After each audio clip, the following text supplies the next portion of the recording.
Bienvenue dans cette nouvelle édition du Non-Stop Info, voici les titres de l'actualité. En Côte d'Ivoire, le président Alassane Ouattara annonce la libération de près de 80 prisonniers arrêtés lors de la crise électorale de 2020.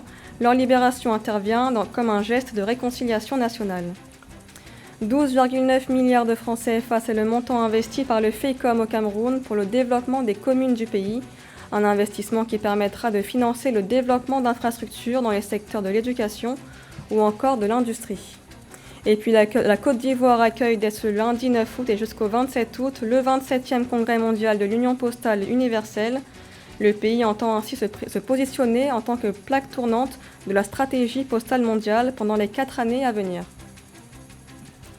Mais d'abord, des scientifiques découvrent l'histoire d'une plante d'il y a plusieurs siècles. Ils y sont parvenus grâce à un objet enterré il y a plus de 2000 ans dans un cimetière égyptien d'animaux momifiés. Le décryptage des secrets génétiques de cet artefact a révélé la domestication d'une culture consommée par des millions de personnes, le palmier dattier. Une découverte qui aurait, selon les chercheurs, une importance face au changement climatique.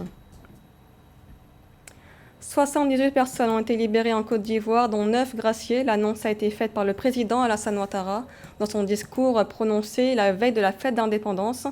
Ces prisonniers avaient été arrêtés lors de la crise électorale de 2020. Il s'agit pour le président d'un signe d'apaisement et de réconciliation nationale. Les précisions de Victoria Sedji. C'était un acte très attendu. Le président ivoirien Alassane Ouattara vient d'accorder sa grâce à 9 détenus politiques ivoiriens. Ces graciés viennent ainsi s'ajouter à 69 personnes inculpées, bénéficiant d'une liberté provisoire. C'est le chef de l'État qui en a lui-même fait l'annonce dans son message à la nation adressé ce 6 août, à la veille du 61e anniversaire de l'indépendance du pays. Ce vendredi 6 août, j'ai procédé à la signature d'un décret accordant la grâce à 9 personnes condamnées pour des infractions commises à l'occasion de ces mêmes événements. L'examen de la situation d'autres personnes encore détenues se poursuit. Dans le cadre des troubles et violences liés à la présidentielle d'octobre 2020, c'est plus d'une dizaine de membres de partis d'opposition qui ont été arrêtés puis incarcérés. Les manifestations orchestrées depuis août visaient à empêcher un 3e mandat du chef de l'État. Parmi les opposants arrêtés et déjà relâchés, le président légal du FPI, Pascal Affi-N'Guesson, ou encore le secrétaire exécutif du PDCI, Maurice Kakogi-Kawe.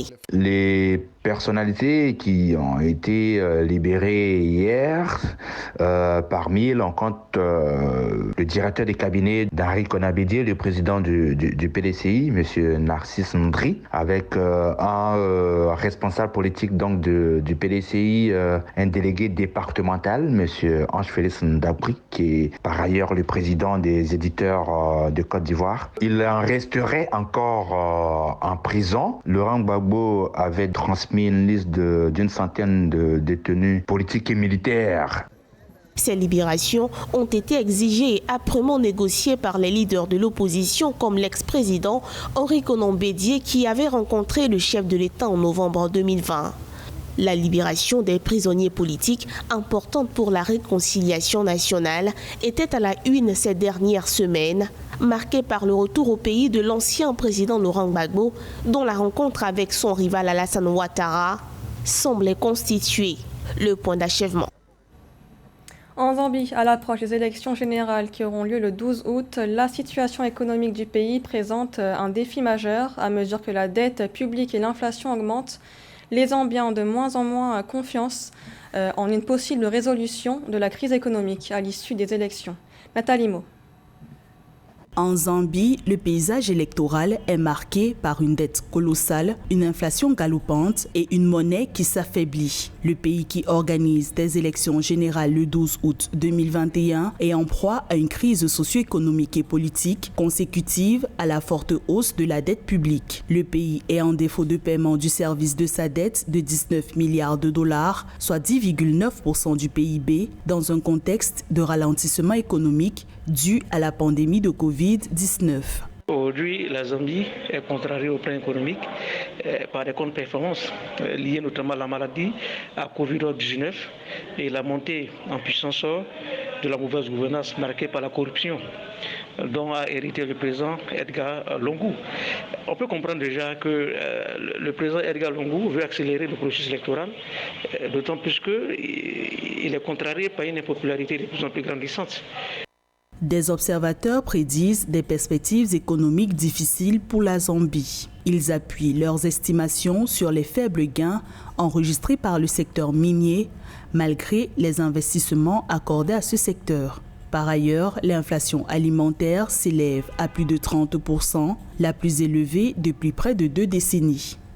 Malgré les difficultés que ce secteur peut rencontrer actuellement, les élections générales vont dans le sens de véritablement rassurer les investisseurs éventuels qui sont à l'étranger et qui observent tout ce qui se passe sur le territoire zambien. Ils viendraient donc, sans le moindre doute possible, injecter leur argent dans un environnement désormais assaini et ayant à sa tête donc dans un secteur comme dans l'autre tous les responsables dont la légitimité a été consacrée par le résultat des urnes. La Zambie est en pourparlers avec le Fonds monétaire international pour maîtriser sa dette. L'institution de Bretton Woods a prescrit aux autorités du pays d'Afrique australe d'améliorer sa transparence financière. Cependant, les Zambiens ont peu confiance dans la capacité des candidats à résoudre la crise économique croissante du pays. 11 milliards de dollars, c'est le montant retenu par le gouvernement nigérian pour la construction d'une ligne de chemin de fer entre Lagos et Calabar. Cette route qui désenclavera plus de 5 villes et la conclusion d'un accord de coopération avec la Chine. Les précisions avec Joël Ballot.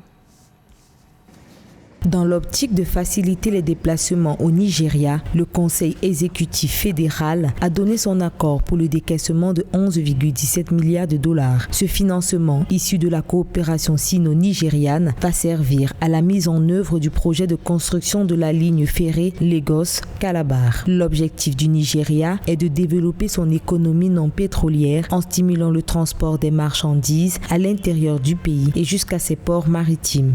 La construction d'une infrastructure comme celle-là permet de relier ce qu'on appelle la multimodalité de transport et donc interconnecter le réseau ferroviaire et le réseau transport maritime. Parce que voyez-vous, le transport des marchandises à partir du transport maritime vers les plateformes maritimes vise tout simplement à fluidifier les échanges à l'intérieur de ce pays. Parce qu'il faut bien se rappeler quand même que c'est les marchandises non pétrolières qui vont être développées. C'est le commerce des marchandises non pétrolières qui va être développé. Et donc, il s'agit là de quitter un peu de ce qu'on appelle une zone de l'Interland pour acheminer les marchandises vers une zone du Fortland. L'extension de la voie ferrée entre ces deux localités permettra de desservir les États de Lagos, du Delta, Rivers, avec des connexions vers la ligne centrale desservant Abuja. Prévu pour une durée de 6 ans, une fois à terme, ce projet devrait renforcer la multimodalité du transport, en l'occurrence des marchandises dans le pays.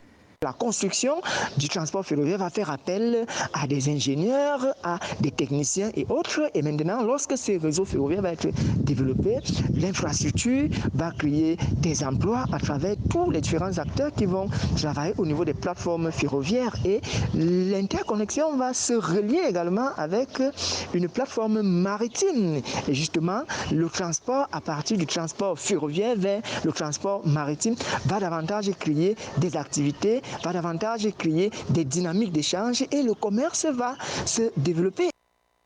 En rappel, la finalisation de ce projet est la résultante d'un accord signé en 2014 entre le Nigeria et la Chine pour la construction d'une ligne de chemin de fer de 1400 km reliant la capitale économique nigériane Lagos à la ville de Calabar.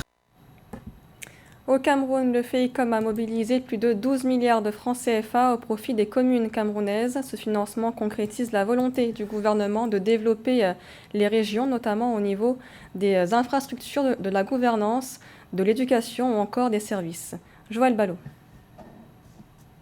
Porter l'investissement public à 40% des dépenses totales de l'État du Cameroun, c'est l'objectif que vise le gouvernement dans la stratégie nationale de développement 2020-2030. Pour y parvenir, le Fonds spécial d'équipement et d'intervention intercommunale, FEICOM, a accordé aux communes camerounaises 50 nouveaux projets axés sur 8 secteurs et financés à 12,9 milliards de francs CFA. Les projets ayant bénéficié des financements couvrent 8 secteurs, à savoir les infrastructures, la gouvernance, l'éducation, l'industrie et les services, la santé, l'eau et l'assainissement, le social, les sports et les loisirs. Ils répondent aux besoins exprimés par les populations à travers les plans communaux de développement. Ils sont également alignés sur la priorité du gouvernement contenue dans la stratégie nationale de développement SND 30. Cette nouvelle mobilisation vient renforcer la promotion des projets dans les collectivités territoriales décentralisées du Cameroun. En plus de permettre aux exécutifs municipaux de travailler dans de bonnes conditions, notamment au moyen de la construction et l'équipement des hôtels de ville, les financements du FEICOM permettent également aux communes de se doter de certaines infrastructures socio-communautaires. En 1974, on a créé ce que je vais appeler la Banque des communes, qui s'appelle en réalité le FECOM. Fonds d'équipement et d'intervention intercommunale. Tout ce que vous payez comme impôts, droits, taxes au Cameroun supporte à hauteur de 10% les centimes additionnels communaux dont une quote-part est reversée à la Banque des communes, à charge à cette Banque des communes maintenant de financer le développement local. Ces données révèlent l'importance du FEICOM dans le dispositif public de développement local. En rappel, le FEICOM avait déjà injecté en 2020 une enveloppe de 26,7 milliards de francs CFA dans 136 projets de développement dans 92 communes et communautés urbaines du Cameroun. La Côte d'Ivoire accueillera du 9 au 27 août 2021 le 27e congrès mondial de l'Union postale universelle regroupant 192 pays.